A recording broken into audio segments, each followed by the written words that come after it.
and then to have the mindset of not only wanting to work, earn a salary, but also to start businesses. That building, which is quite hard.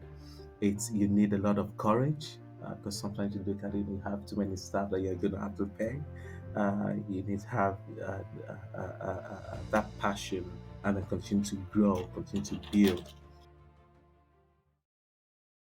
Kick things off, I want to start off talking about your entrepreneurial journey, starting up this business. So, for someone who didn't necessarily have a background in hospitality, could you take us through the journey of what it was like securing the site? Like, what did you face any challenges and how did you overcome those and securing the site in the first place? There were challenges really, and I think for someone who, who's now in a particular industry where you're trying to go into, particularly in this time, the UK hospitality at a fine dining level. Um, Whilst I did all of the background work, I did quickly learn about it. I was in IT and then moving entirely from IT into food. So I think it's always good to have a really good understanding of your concepts. Have faith in what you really want to do. Just that passion was important, but also the put in the works, such as I said, to learn how to cook. I said to cook a lot better. I went to a catering school to learn properly. I worked with chefs. I would say, looking backwards, and I would say, I should have. The only thing I didn't do, I should have perhaps gone to a restaurant to sort of learn for a while, for a few years, to sort of learn the ropes. You don't have to do years, but for about 1 year or so, just to really understand what you're getting into. I think the vision then for me then was just to set up a West African restaurant in central London, a fine dining. So I thought that I would have a good knowledge of the concept. I would hire chefs, and then they'll create the recipes, and then would have a beautiful space, celebrating West African cuisine, West African culture. And so it was more about the passion and the knowledge and the idea around it that pushed me to, the beginning to the end. And also, what's the in betweens was that I thought, because I got to speak to one of the big founders of a Indian, restaurant, very known name, and who advised me, about how he too wasn't a chef. He was just an entrepreneur, and then established two amazing, Indian successful restaurants, really, and really did advise me. So I thought, okay, yeah, well, pretty much I spoke to people as well, and that he actually got funding very quickly.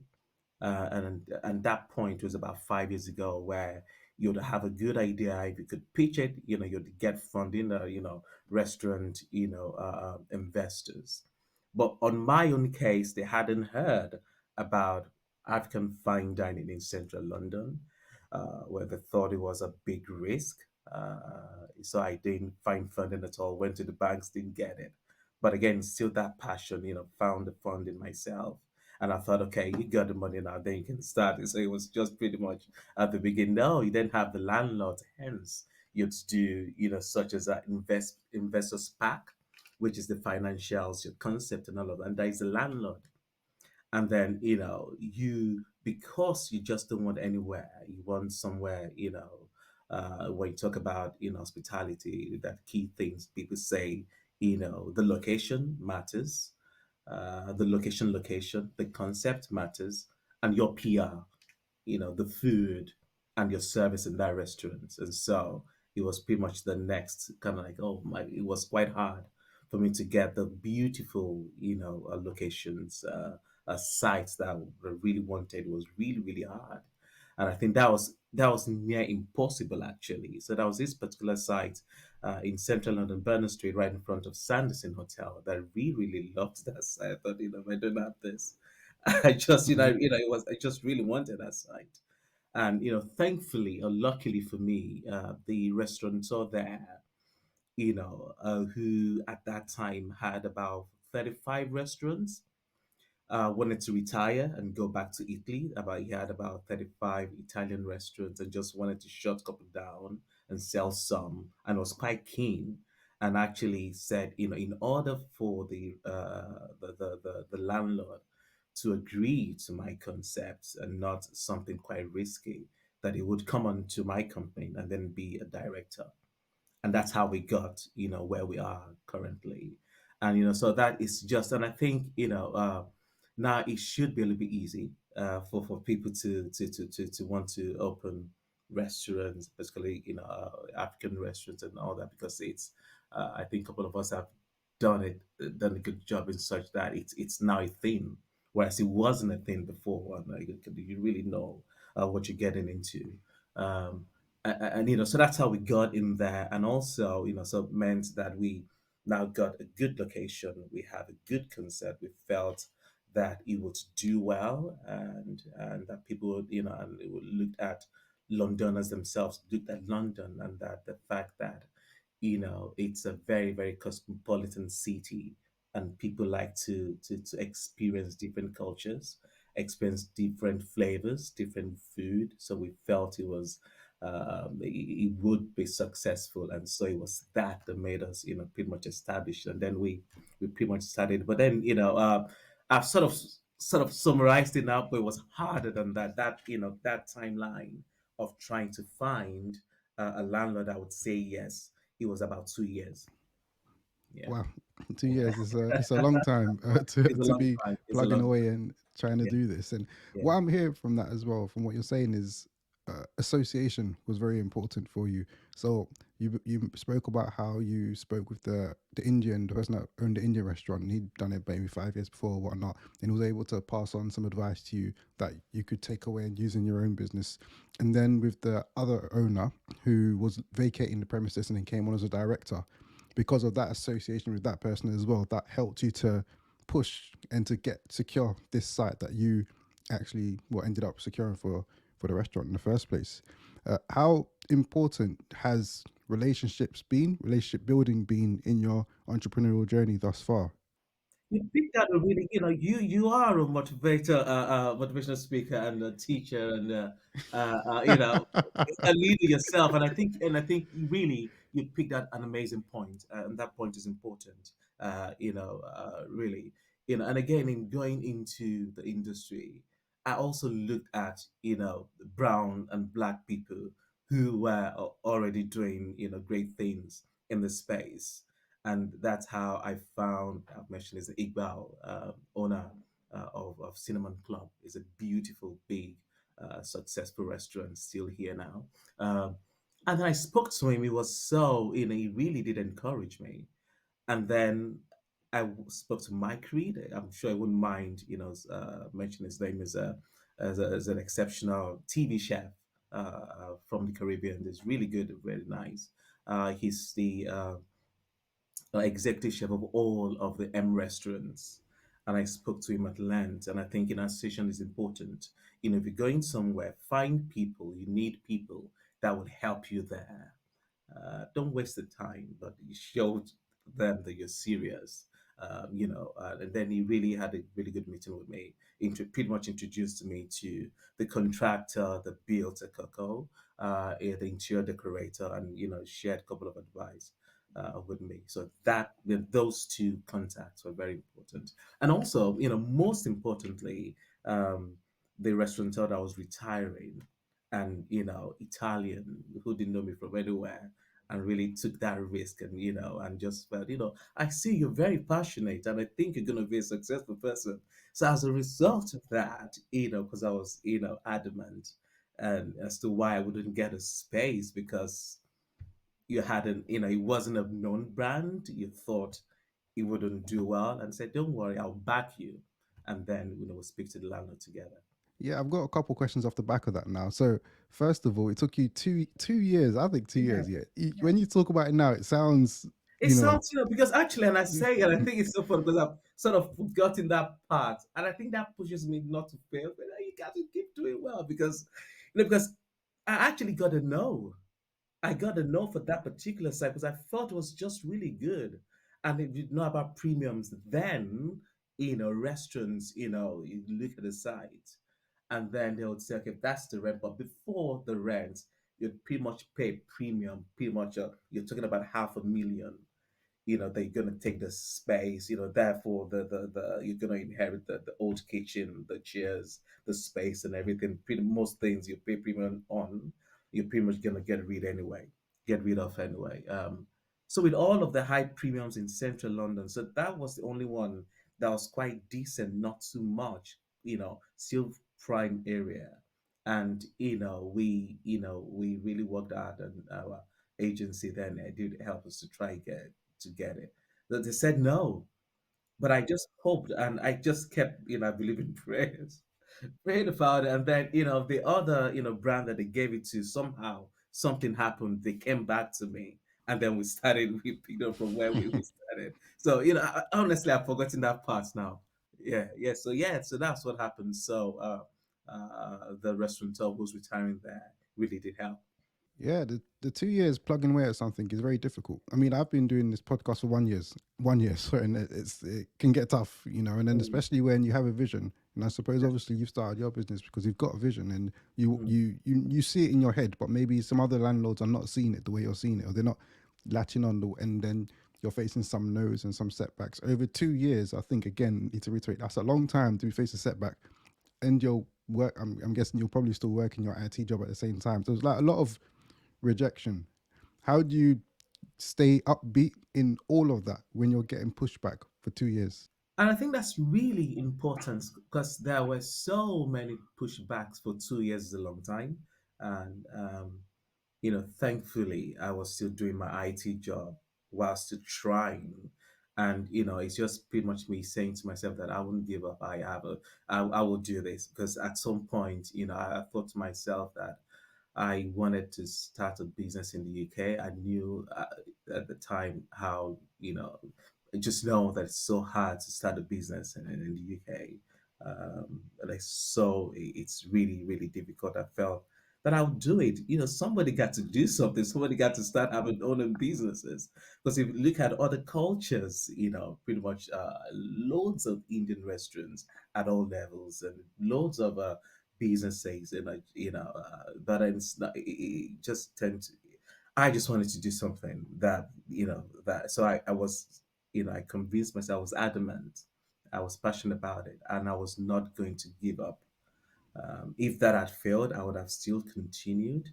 But thankfully, I was doing a job that allowed me to still. And at the time, for the 2 years, I was still my kitchen was still a development kitchen, learning the craft. The designing what the space would look like, and hoping. And I think hope is really important. And it's just and I think it's just not allowing doubt. And I think it's just that no, it's gonna happen. Because it's so funny, that we also, because I didn't want to leave any stone unturned. So we did hire a hospitality consultant who did feasibility study for us, and took a lot of we paid a lot of money for that piece of work. Who looked at how West African cuisine would look like in central London or in a prime location that would be a really good brand.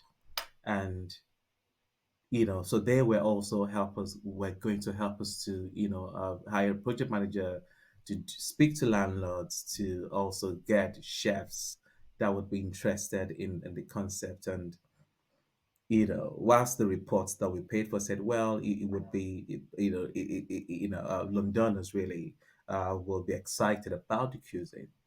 But in terms of funding, in terms of speaking to landlords, actually in terms of getting staff to work for us that have good experience in all of the fine dining restaurants, they couldn't help, and it was really hard.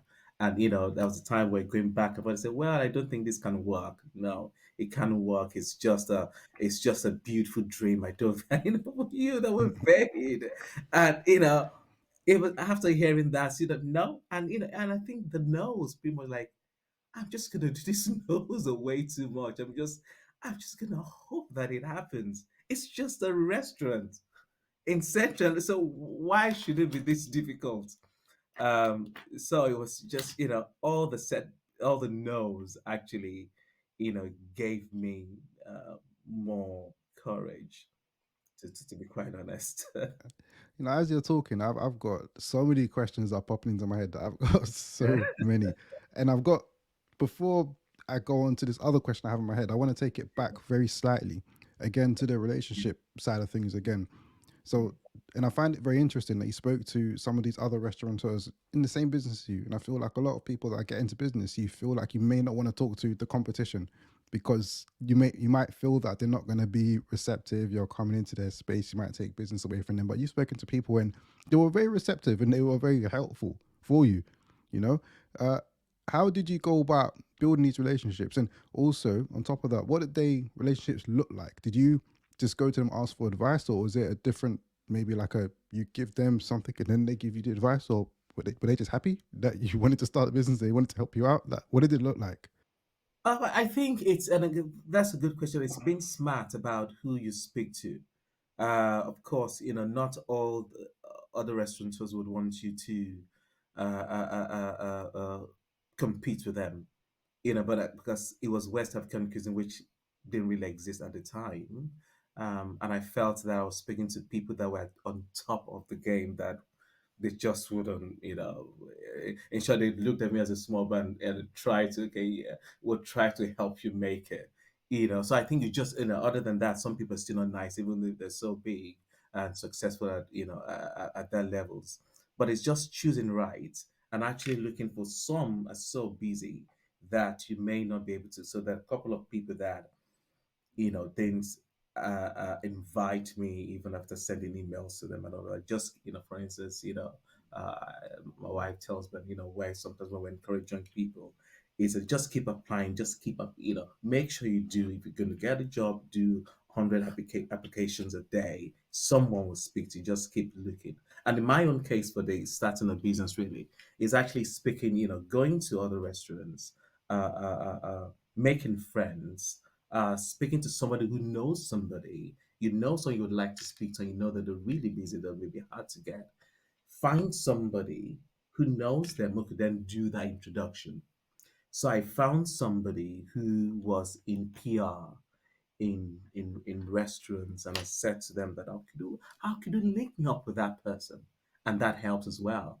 So if you find that the direct route, may be a little bit tricky, they have their personal PR, they have their, they have management, they have people around them that you could, contact in order to reach them. And so that was that, I used that and that was really helpful. So you meet the Indian restaurateur.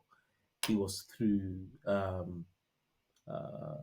someone who was doing, writing about restaurants and, speaks to restaurateurs, speaks to chefs and all of that. And then he did the introduction. That's great. Very, very interesting. Very, very good. Actually, I don't think I've even thought about it like that before. So, so that's Yeah. good. Thank you for that.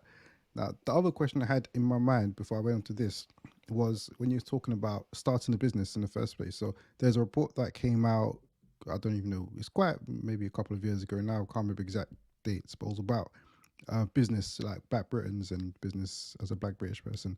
And the two biggest hurdles the that were holding back Black Britons for starting businesses was one, money, and two, marketing the business. I think the two biggest issues that businesses faced actually, they're in business, but then it's the biggest issue they face: money and marketing the business. Focusing on that first part, the money side of things.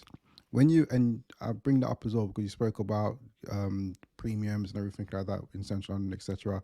Did you have to raise funding for that, or was that something that you funded through your working in your IT job before starting this business? And if you did have to raise, what was that process like as well?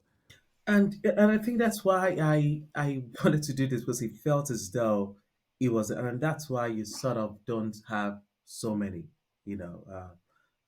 I think now, thankfully, there are about three or four, um, West African, sort of fine dining or influence, or whatever, not so many. And I sort of after all these hurdles, sort of get why.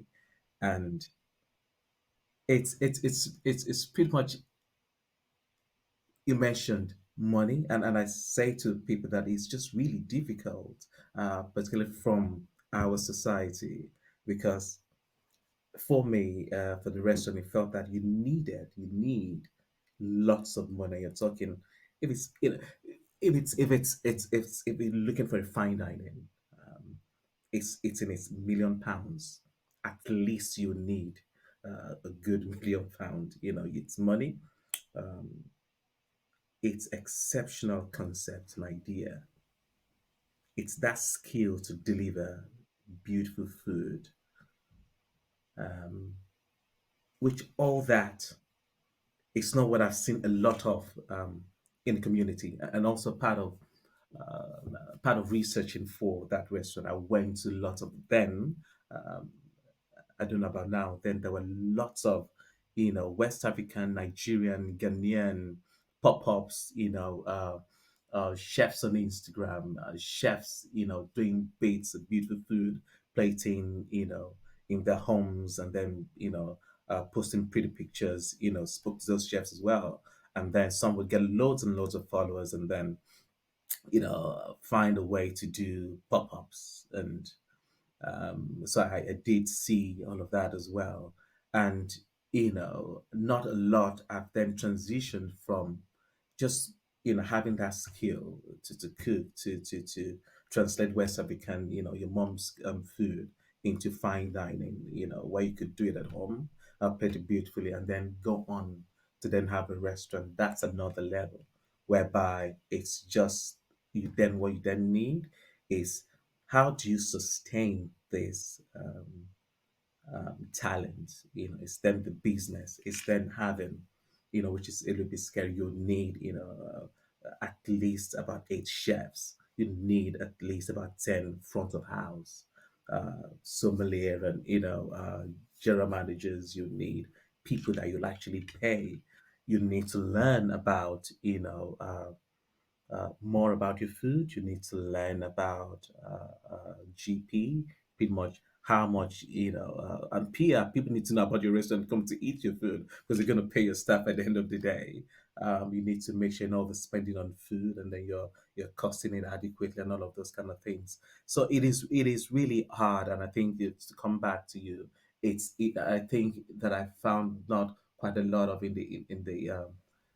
um, in the community is that money. Do we Mm. have that money to start businesses? And then do we have that lots of brilliant ideas, and the passion, and the work ethic, and the willingness to keep going at it without getting tired, which sometimes seems, and I understand why it is crazy. And I think, speaking to the Indian restaurateur and a couple of that, most people actually got funding.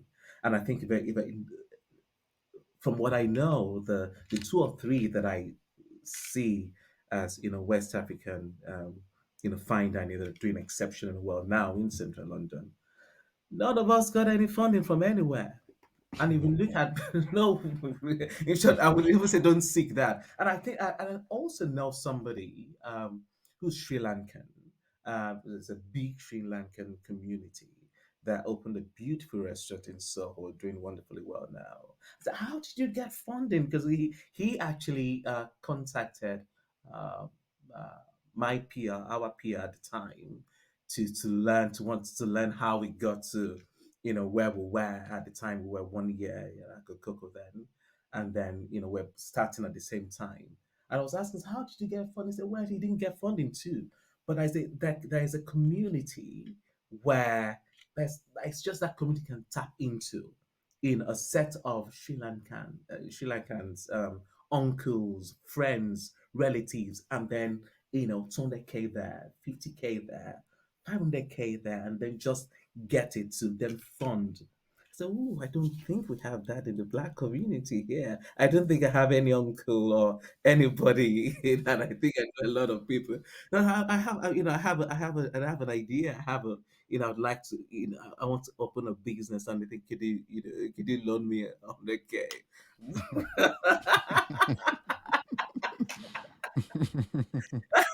I wish. I wish.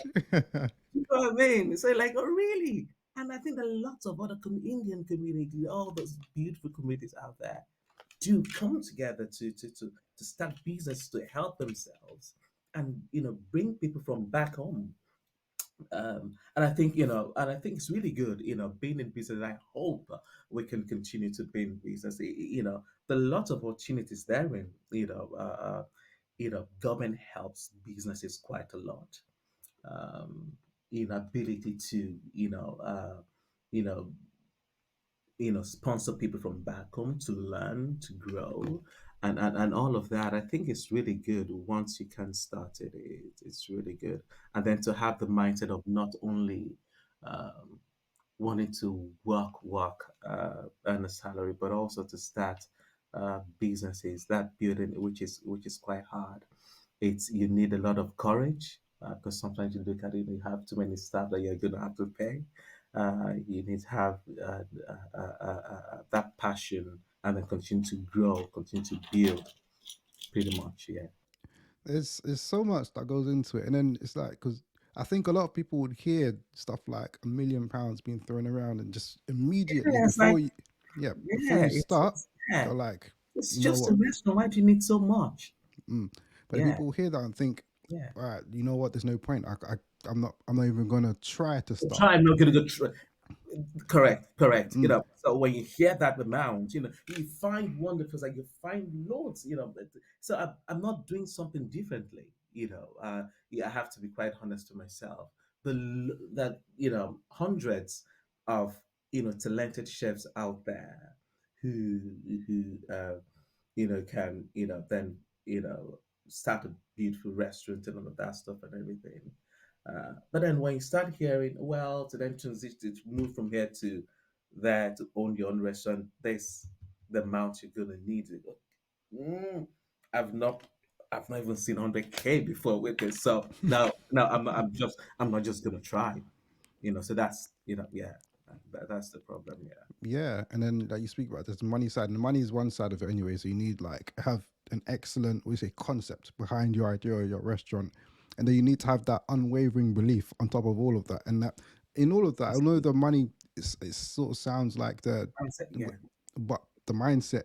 If you ain't got that mindset, because to just go outside for 2 years, and then I think if you're working your full-time job in IT, or anyone, you're working a full-time job with something, and it gets to and if your heart is not in it, and then to plug away at something for a couple of years when you really believe in something, and then but just be getting rejection after rejection, I think is extremely tough. It is an extremely tough place to be in.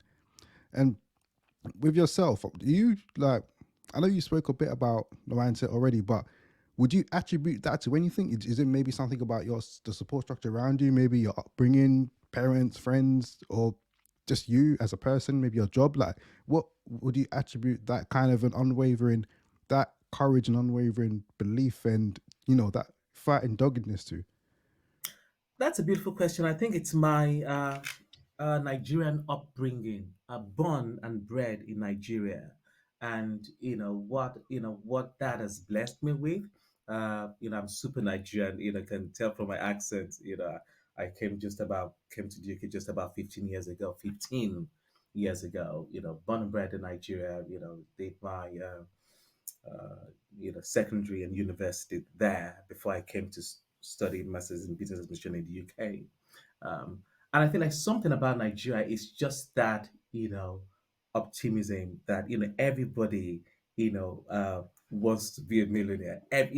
No matter what level, it's just that, and everybody is striving for some sort of excellence. And I'm sort of lucky to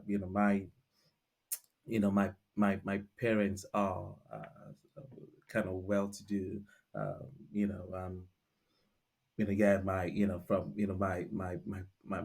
my parents are very rich in Nigeria, to be quite honest. So yeah, I was always in chauffeur-driven cars and everything. So of course you'd want to be like your dad. And I don't even think I'm as successful as my dad yet. No way, man. Yeah. And it's just that, and people around you, and the hunger of everyone. Nigerians, I'm not sure if you've met Nigerians. They're just always hungry every time to want the best, the best, the best, the best. So it's just that. And then coming to the UK, I remember, looking for jobs. It was like I'm going to work in an office. Like, oh, no, people, no, I'm going to work in an office. I'm educated. I'm no office. Write series and throw it to best places. Pretty much even when I was, working in IT, within 1 year, I'd done all the courses required to take me to the highest level. I was just sometimes I'll just spend my money, thousands of pounds, to do courses that were hard to do, difficult to pass, and then it's just that wanting to be better, listen to motivational messages, and I think, oh my God, there's so many motivational speakers in Nigeria. And push, you can run, you can fly, and all of that. And I think as a young chap, then it was just okay. Yeah, now you're doing this career. So what's the next step? Okay, do it. What course do you need to do? What unit do you need to do to get that, or what that? And I think it was just that jump. Just you know what? I don't want to. I don't want to work in IT again. What business can I start? What am I good in? What can I? I like entertaining. I like cooking. Okay, let's see. Let's see. Ooh, my culture. What's different in what's not there in London? No, fine dining in West Africa. And I said, okay. I think it's just that faith and belief and dreaming even when your dream really scares you. Like I'm going to have the best African restaurant in London, even though it's like, are you mad? But yeah, just yeah. Mhm. Mm. Yeah, that faith and belief for Yeah, yeah, definitely. yeah. That's something I do admire about Nigerians. Actually, I feel Oh like my God, a lot of yes, Nigerians are very entrepreneurial. Very a yeah. lot.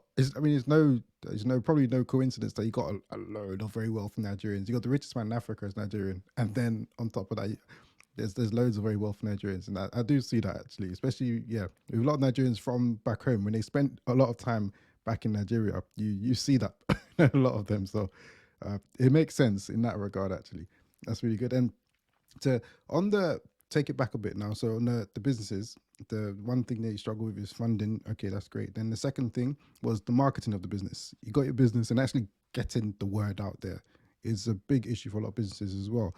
With your business, with the restaurant, would you say social media has been the most effective marketing method? And if it has, or it has it, or if it has, then how? What was the strategy around, or if it hasn't, what other methods have been quite good for you and your business? So good question. So particularly, and I suspect in all other businesses as well, social media is very important. But I find that in food, particularly when you're doing fine dining, if you want to get everywhere, where you're just, people in the know, pretty much everyone knows about our cocoa. It's pretty much it's a mixture, and most importantly, really, is you must identify an exceptional hospitality PR. So, uh, Crab, Dominic, who you've been contacting, you've been speaking to get this for us to be connected. They are amazing, exceptional, and so all the restaurants do very well. PR, public relations, and what they do is they help the restaurants get everywhere. So, um, GQ magazines, Vogue magazines, Esquire, name the beautiful magazines that the kind of clientele you want will get you in there. Magazines on train and first class and all of that. Bring bloggers that have thousands of followers to come enjoy your food, take pictures and all of that. And with that, PR pretty much, and also social media. So we work with Food Story Media, who's got thousands and thousands of followers. It's just food photography, comes take beautiful pictures and then do so. It's in, I'll say, a peer, and then we'll take you because the lots of other people while social media is taking over. Uh, there are some corners that PR we go. There's still those beautiful lists, magazines, influential people that they'll be able to get to get the word around. And then next is that social media, and remember, also becoming friends with the Italian successful Italian restaurateur that was retiring, and just said, "Agi, I'll tell you one thing. One, for a restaurant to survive, you need a good location, which you now have. Secondly, You need good PR. And he introduced me to that PR. Third is your food has to be very good. Your food can be amazing if you don't have a good location, if you don't have good PR, such social media, it may be tricky. Yeah, yeah, yeah. That's very right. And in your journey as an entrepreneur, what would you say has been the biggest lesson that you've learned so far? And how has that impacted the way you run your business? I think being an entrepreneur is actually, courageous and be fearless, and then have an idea and do everything to just achieve it. From the mindset. Really, it's just continue to work on that mindset. You may not have the necessary requirement, money, people, connections, and all of that, but believing in yourself, believing in your idea, somehow, you know, being confident will, everything miraculous is somehow we just fall in line. It's just going to have that faith. That's great. All right. So recently I read this article. I've even closed it now, but I read an article about the top 10 countries with the best food in the world. I don't know if you've ever seen, I don't know if you saw it. It Tell came out, me, tell me, I forgot what was number. what countries are there? I remember Turkish was number 10. I think Hmm. Italian was second. Korean was number one. I think it was actually. Korean was Hmm. number one. There was Interesting. Filipino, Mexican. Yeah. I can't remember what else, but there was no African country in the top 10 Wow. at all. But in that, so that's the article, top 10, no African country. But then I read also within that same article, I was reading that according to Google Trends, searches for West African cuisine has been trending up in the past year or so, and it's very new. The article only came out a couple of weeks ago, so that the date is up to date. So people have been searching. It hasn't broken into top 10 lists yet, but people are searching. How do you have you? How do you see this sort of the West African cuisine in space evolving and growing in the future? And what role do you want your business to play within that? It's a growing trend, and I'm very, very happy. And that's because of the success of Coco, not only at Coco, and a number of others that are doing wonderfully well. And people now, pretty much again, is about people, is about Africans themselves, or now sort of falling in love with that culture, with their cuisines, and they want to take it to the next level. And I think a lot of people now really thinking more about, I just want to do something African and then, put it out there. So it's growing. And I really hope, and I think it's a lot easier now to get into that space, really. So I just hope that, creatives and food, exceptional talents then come into this space and continue to showcase. So it shouldn't just be it should be long lasting. It shouldn't just be in vogue for a while and then it disappears. It's real cuisine that we're talking about. It's for people's culture, and I think we should just continue to push it forward. So it's growing. So I think it's getting there. It's getting better. Hopefully easier to then find the funding. Easier a lot that I think I know about now that landlords are now willing to take that risk and then just Yeah, it's like opening the door for other people. yeah, Now you put it out there, people are aware of the concept. Now it should be right. easier for a lot of Yeah, other people sure. to Yeah. get press or to get this or to get that because the concept has been tried and tested now. And what's people's experience like, especially non-African people that are coming and trying some of these foods for the first time? What are their reactions, experiences like when they come to the restaurant? And honestly, they've loved it. I think again, it's so funny that even though about 90% of our clientele are non-Africans. And so the reaction has been sort of that they've not experienced this before and they've loved it.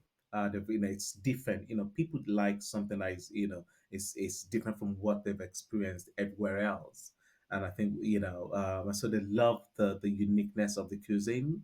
They love the different flavors that they've not necessarily experienced before. So yeah, we keep serving every time, and then we have like I said 90% of our clientele are non-Africans and they've loved it. So we're happy about that.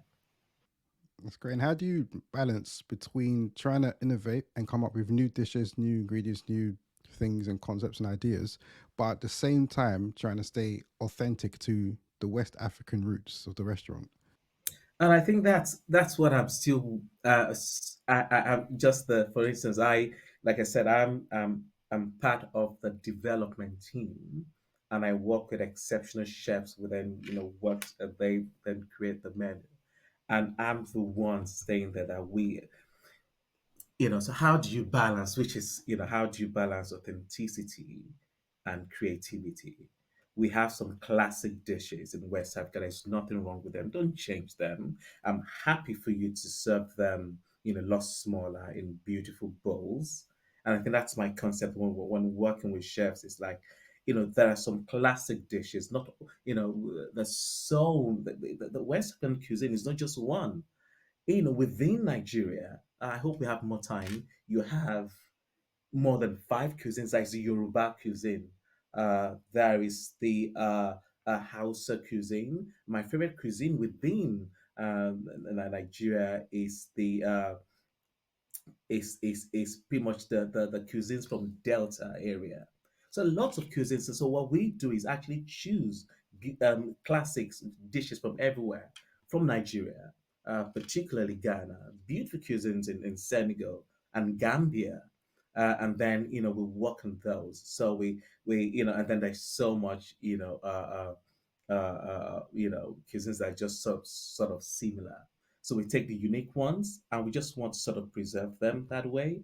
And then creativity is now based on, we use a spice where, for instance, African cuisine, we're not known for desserts, if you know what I mean. So therefore, that's where we then get our creativity cap on, such that let's use a beautiful spice like ehuru, grains of saline, grains of paradise, and then let's add it to say an ice cream, a goat milk ice cream, and get creative in that sense. But you have, what flavor do I want to take? I just want to take an ingredient from none to be in West or a technique, and then mix it all together to create something new.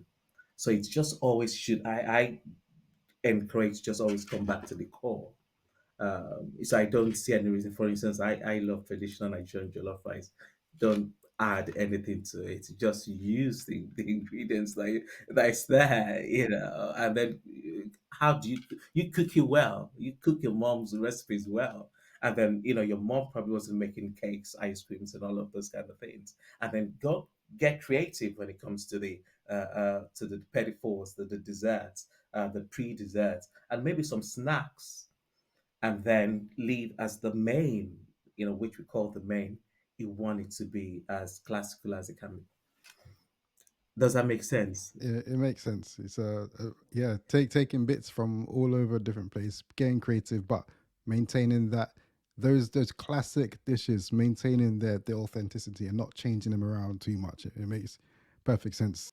What I would prefer, if I always have my way, is that in the kitchen is that it's showcasing um, West African ingredients, the West African flavors, and techniques. Um, and I think that's really important. And I think I stay in the restaurant to pretty much educate about the techniques, the flavors, the ingredients that not a lot of people know about, because and then let them know about it, and then how then do we create something with this. So when you say the techniques, are you referring to things like, I don't know, like using like a pestle and water to grind things, or Oh yeah, we use that. We use the Ghanaian Asanka to grind stuff. And then you have the baking technique in Africa, the frying technique. How do you fry? So there are a couple of West African techniques that people don't really have not quite, written about and say, hey, how is wonderful. And like I say to chefs, and when we do our development together, um, the dishes where you can find the most techniques actually. There's a technique to cooking rice.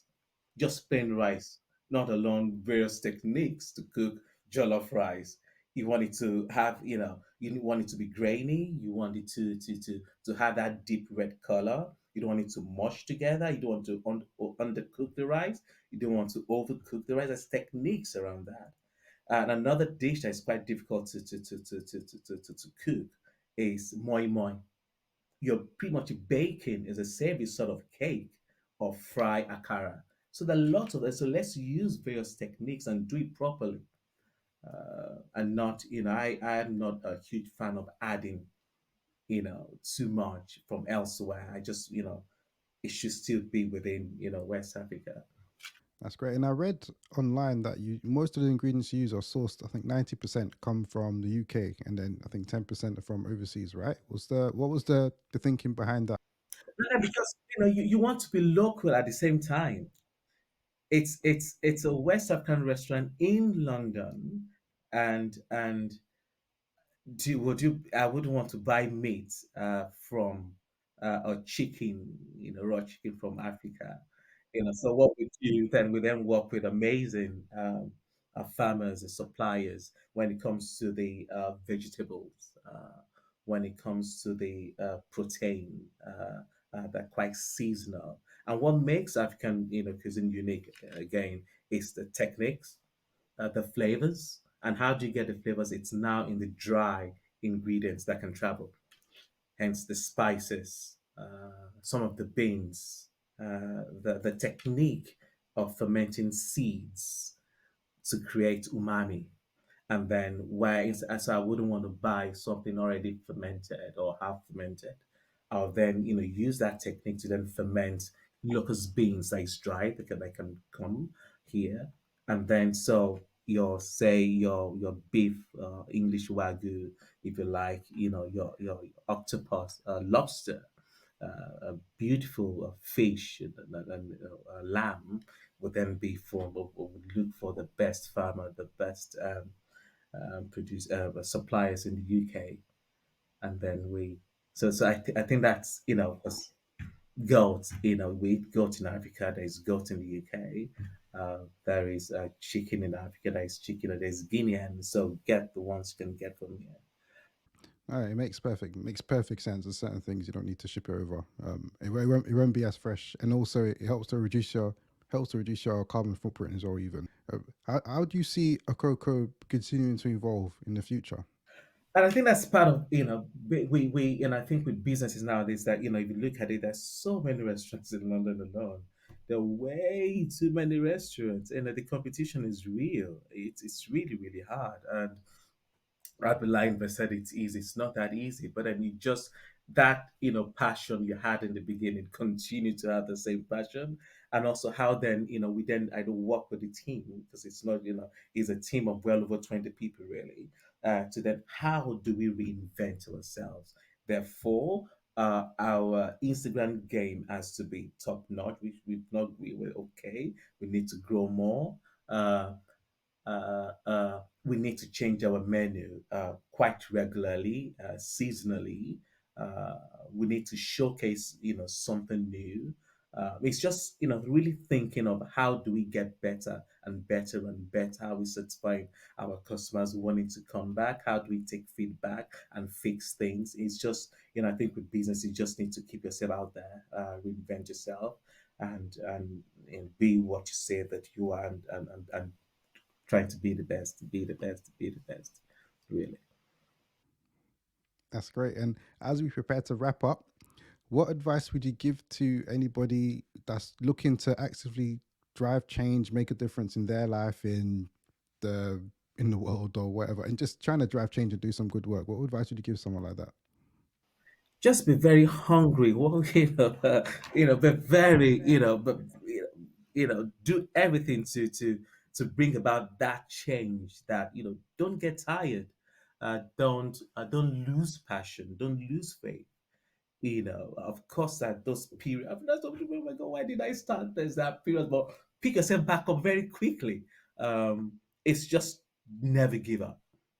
It's just and I think I I like some quotes. I've forgotten this. I've said this badly that there's some people that were going to fight a war somewhere, and because they were so determined that it's either they win or die. So the vehicles and the means to get there, they burnt everything, knowing that this war we're just gonna take over. So we won't have to need to run back. We're not running back. We're either gonna die there or we're taking over and we're staying there. And it's just that sort of mentality that, you know what, I just got to do everything uh, to sort of make it. And that way, you then begin to find ways, take a time also to learn, to look at strategies, to find out those connections, to really read about, to learn about, to see how you want to go about it, that path really. So it's not a quick, sometimes not a quick journey. It can be 2 years, it can be three, it can be four, it can be five. Sometimes people don't like, the length, and then the passion fizzles out. No, it takes a time. It takes time sometimes. Great, that's it, a wrap. Thank you so much for coming onto the podcast. I really, really appreciated it. And a lot of these questions, because I sent over some questions, and I've gone a bit off script, especially towards the start. And Ah, because I'm just like a lot of it, I'm asking questions and going off and thinking about stuff I can apply within my own 1,000 voices in my own life and things like that. And it's been so good.